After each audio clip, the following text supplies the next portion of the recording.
नमस्कार, एबीसी हिंदी चर्चा में आपका एक बार फिर स्वागत है। आज हम बात करेंगे दिल्ली की सुरक्षा के मुद्दे पर। केजरीवाल दिल्ली के अंदर एक सुरक्षा के मुद्दे को बार-बार जनता के बीच ले जाना चाहते हैं और उन्होंने इस संबंध में एक और नई घोषणा कर दी है। आरडब्ल्यू के सिक्योरिटी गार्ड्स को उन्होंने दिल्ली के अंदर नियुक्त करने का एक नया प्लान बनाया है और उनका ये कहना है कि आरडब्ल्यू के माध्यम द्वारा दिल्ली की गली-कूचों की और मोहल्लों की सुरक्षा के लिए वो गार्ड नियुक्त करने के लिए फंड देंगे। आखिर ये पैसा आएगा कहाँ से? दिल्ली सरकार के पास आखिर इतना पैसा का कौन-सा प्लान है, जिसके बारे में केजरीवाल बार-बार जनता से नए-नए वादे कर लेते हैं। इस विषय पे आज हमारे खास मेहमान शरद कोली जी मौजूद हैं, क्योंकि वो दिल्ली से ताल्लुक़ रखते हैं, दिल्ली में पले-बड़े हैं, दिल्ली की राजनीति को अच्छी तरह समझते हैं। शरद जी, आखिर केजरीवाल कितनी घोषणाएँ करेंगे और अगर इतनी घोषणाएँ करेंगे तो फिर उसे पूरा कैसा करेंगे? एबीसी हिंदी के सभी दर्शकों फॉलोअर्स को मेरा अभिनंदन। बिलाल जी, आपको भी मेरा अभिनंदन।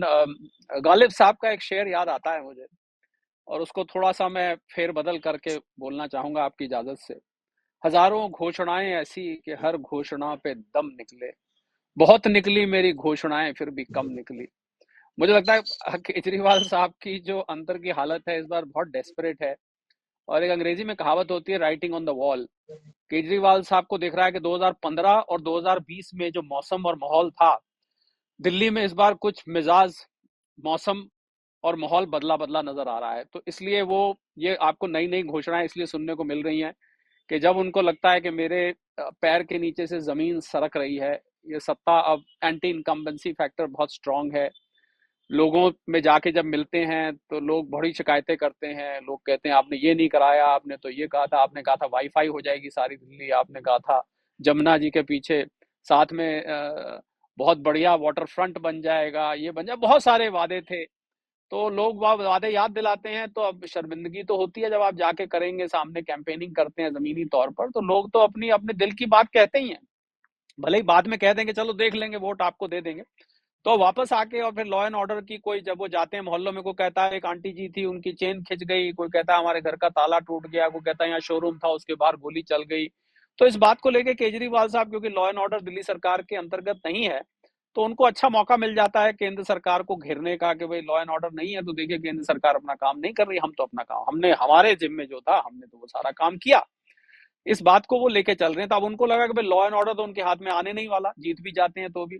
तो उनको लगा कि क्यों ना आरडब्ल्यूएस, दिल्ली में बहुत है, हर मोहल्ले की एक आरडब्ल्यू होती है, हर सोसाइटी की आरडब्ल्यू होती है, रेजिडेंट वेलफेयर एसोसिएशन जिसको कहते हैं। तो क्यों ना उनको घेरा जाए।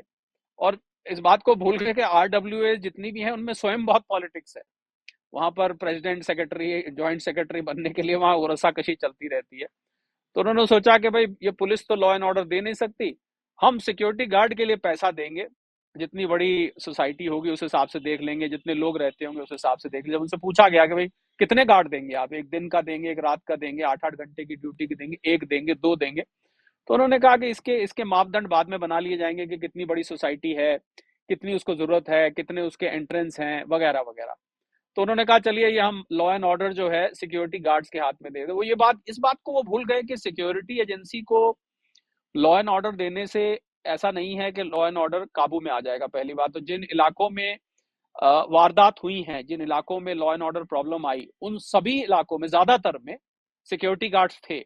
वहां पर बैरियर था, गेट्स थे, सिक्योरिटी गार्ड दिन का रात का अलग अलग था। तो मुझे नहीं लगता कि security guard law and order को कंट्रोल करने में कुछ हद तक मदद कर सकता है। मेरा मानना है 10-20% फर्क पड़ जाता है। चलिए कोई बैठा हुआ है तो एक चोर, एक छोटा मोटा चोर आएगा तो देखेगा भाई वहां गार्ड बैठा है, यहाँ पर रास्ता साफ नहीं है, वगैरह वगैरह। पर जो मंझे हुए चोर होते हैं, जो मंझे हुए क्रिमिनल्स होते हैं बिलाल भाई, ये तो आप भी मानेंगे और जनता भी जानती है, उनका सिक्योरिटी गार्ड से उन पर कोई फर्क नहीं पड़ता। और सिक्योरिटी गार्ड, कुछ एजेंसीज दिल्ली में बहुत अच्छी हैं पर ज्यादातर एजेंसीज बहुत स्लॉपी हैं, उसमें बहुत स्लैकनेस है। उनके गार्ड सोते पाए जाते हैं, वो ओवरवर्कड होते हैं, 12-12 घंटे की ड्यूटी कराते हैं। तो सिक्योरिटी गार्ड मैं समझता हूँ पुलिस की रिप्लेसमेंट नहीं है, पहली बात। दूसरी बात आपने बहुत अच्छी उठाई, आर्थिक उठाई, कि दिल्ली का बजट पहली बार इस बार घाटे में जाएगा। और दिल्ली दिल्ली मशहूर था इस बात के लिए कि यहाँ का जो बजट है वो मुनाफे में रहता है। बाकी के देश के राज्यों की तुलना में एक बड़ा अलग सा ट्रेंड था और बड़ा ही प्रशंसनीय था। पर इस बार वो घाटे में जाता दिख रहा है। मेरा अनुमान है 5-6 हजार करोड़ का घाटा आपको देखने को मिलेगा, जो कि फर्स्ट होगी, पहली बार ये दिल्ली में होगा। तो मुझे लगता है कि सत्ता में बना रहने के लिए कोई भी राजनीतिक पार्टी हो, जब वो इस प्रकार के वादे करती है जिन वादों को पूरा नहीं किया जा सकता, वादा खिलाफी जो होती है, क्योंकि जब जब जैसे महिलाओं को उन्होंने 2100 रुपए की बात करी, अगले दिन आपने देखा भारतीय जनता पार्टी ने क्या किया, अपनी महिला कार्यकर्ताओं को इकट्ठा किया, उन्होंने हिंदी में बैनर ले लिया, पहले पंजाब के पैसे दो, तुमने तो वादा पंजाब में आया आपको अब 2-3 साल हो चुके हैं, तो पहले वहां जो वादा किया था वो तो पूरा करो, दिल्ली की जनता को क्यों बेवकूफ बना रहे हो।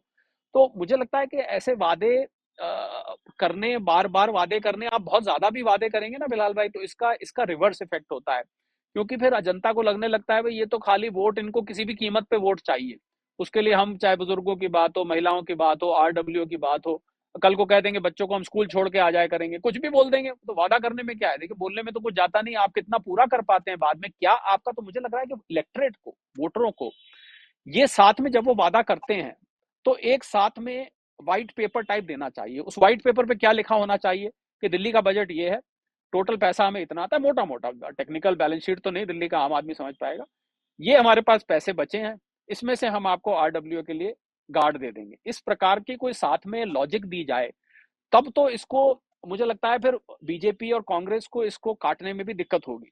पर अगर कोरे वादे होंगे, खाली घोषणाएं होंगी और रोज नए तरीके की घोषणा होंगी, किसी भी प्रकार से वो सत्ता में, दिल्ली की सत्ता छोड़ना नहीं चाहते हैं, तो मुझे लगता है कि इस वादों की बजाय अगर वो विकास का एक रोड मैप सामने रखें तो बेहतर रहेगा। मैं पहले भी, आपने भी, मुझे याद है अन्य कार्यक्रम में आपने मेरे से कांग्रेस के बारे में पूछा था, तो मैंने बड़े स्पष्ट तौर पे बोला था कि लोग चाहते हैं कि आप एक विकास का रोड मैप दीजिए, दिल्ली की बदहाली को कैसे ठीक करेंगे, आप इसका रोड ठीक मैप कह रहे दीजिए, हैं आप वादे कर रहे हैं बिल्कुल आप मैं कोरी इसको। जी ठीक कह रहे हैं कि लोग चाहते हैं कि विकास का एक रोड मैप दें। लेकिन ये बात ठीक है कि केजरीवाल जी ने दिल्ली के अंदर जगह जगह सीसीटीवी कैमरे इंस्टॉल कराए। हम ये भाई जानते हैं अच्छी तरह कि दिल्ली के अंदर जो पुलिस है, और ना खाली ना केवल दिल्ली बल्कि पूरे देश की पुलिस के जो देश हालात हैं उसे हम सब लोग परिचित हैं। किसी हद तक ये बात केजरीवाल की सही है कि सीसीटीवी के माध्यम से जो दिल्ली के अंदर क्राइम होता है उसे पकड़ने में सहायता मिलती है, और अभी तक जितने भी क्राइम खुले हैं वो सीसीटीवी के फुटेज को फॉलो करते ही खुले हैं। पुलिस इस मामले में पूरी तरह नकारा साबित हुई है। लेकिन जो आरडब्ल्यूए की बात आपने बड़ी महत्वपूर्ण करी कि आप देखिए कि गली मोहल्लों के अंदर आरडब्ल्यूए जो बनती है, बुनियादी काम उसका ये होता है कि गली मोहल्लों की जो बुनियादी समस्याएं हैं उसका रिप्रेजेंटेशन सरकार तक पहुंचाना और गली मोहल्लों की खासतौर से सफाई कराना। आप देख रहे हैं कि गली मोहल्लों की सफाई नहीं होती है, झाड़ू नहीं लगती, एमसीडी वाले स्वीपर्स आते हैं, झाड़ू 15 दिन में 10 दिन में लगाते हैं। तो आपको लगता है अगर एमसीडी वाले तो पहले से ही काम नहीं कर रहा है, और अगर आरडब्ल्यू के हाथ में कुछ फंड दिया दिया जाता है तो ये और भ्रष्टाचार की तरफ ले जाएगा दिल्ली। नहीं, बिल्कुल ठीक है। देखिए आरडब्ल्यूए, कुछ एक जगह तो आरडब्ल्यूए बहुत सकारात्मक काम करती हैं, मैं सभी आरडब्ल्यू को एक ही पेंट ब्रश से पेंट नहीं करना चाहूंगा, पहली बात। कुछ जगह के आरडब्ल्यूए मैंने बिलाल भाई इतनी एफिशिएंट देखी हैं कि वहां पर लोग फक्र करते हैं हमारी आरडब्ल्यू पे, वो सफाई का मामला हो, बिल्डिंग मेंटेनेंस का मामला हो, छोटी मोटी वहाँ आसपास की सड़कें हैं जो मोहल्ले के अंदर की, उसका मामला हो, किसी भी और सुरक्षा का मामला भी हो, कुछ एक आरडब्ल्यू पर, ज्यादातर आरडब्ल्यू में मैंने देखा है कि वहाँ पॉलिटिक्स बहुत है।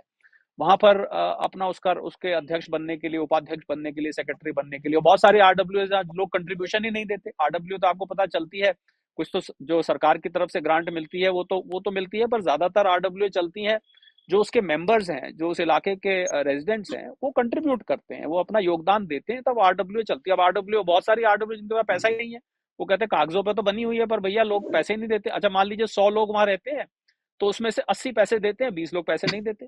और 20 लोग पैसे नहीं देते, आप क्या कर लेंगे, उनको जाके गुजारिश कर लेते हैं, रिक्वेस्ट कर लेते हैं, पर वो ढीठ होते हैं, वो नहीं देते हैं। तो आरडब्ल्यूए हर जगह कामयाब है 100%, ये मैं नहीं मानता, पहली बात तो इसलिए आरडब्ल्यूए को आप ये रिस्पॉन्सिबिलिटी देंगे या आरडब्ल्यूए को करेंगे, ये काम एमसीडी का है, ये काम पुलिस का है, इसमें कोई दो राय नहीं है।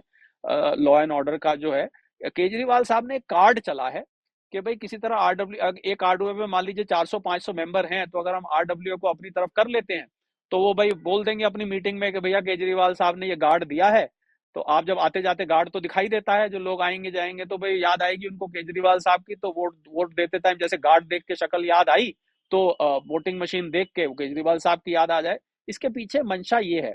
और अगर वो वाकई में देना चाहते थे तो 10 साल से वो सत्ता में है।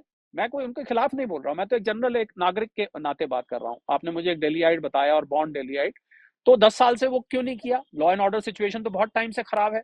तो अब इलेक्शन के टाइम ये चीजें क्यों याद आ रही हैं, ये एक प्रश्न चिन्ह है। अगर आप संजीवनी प्रोग्राम लेना इलेक्शन के चाहते टाइम हैं ये लोगों के चीजें क्यों इलाज के याद लिए। आ रही हैं? ठीक कह रहे हैं, इलेक्शन के टाइम ये चीजें क्यों याद आ रही हैं, ये बहुत बड़ा महत्वपूर्ण प्रश्न है।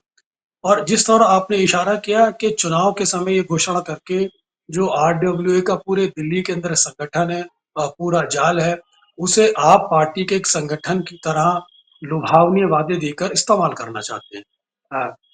और साथ ही साथ आपने एक और महत्वपूर्ण बात बताई कि आरडब्ल्यूए बहुत सारी जगह अच्छे भी काम करती है, बहुत सारी जगह इनएफिशिएंट भी है। लेकिन आरडब्ल्यू की जब बात आती है तो हमें शीला दीक्षित का कार्यकाल भी याद आता है। शीला दीक्षित ने आरडब्ल्यू पे बहुत मेहनत की थी, आरडब्ल्यू के साथ वो बहुत ज्यादा कॉपरेट भी करती थी।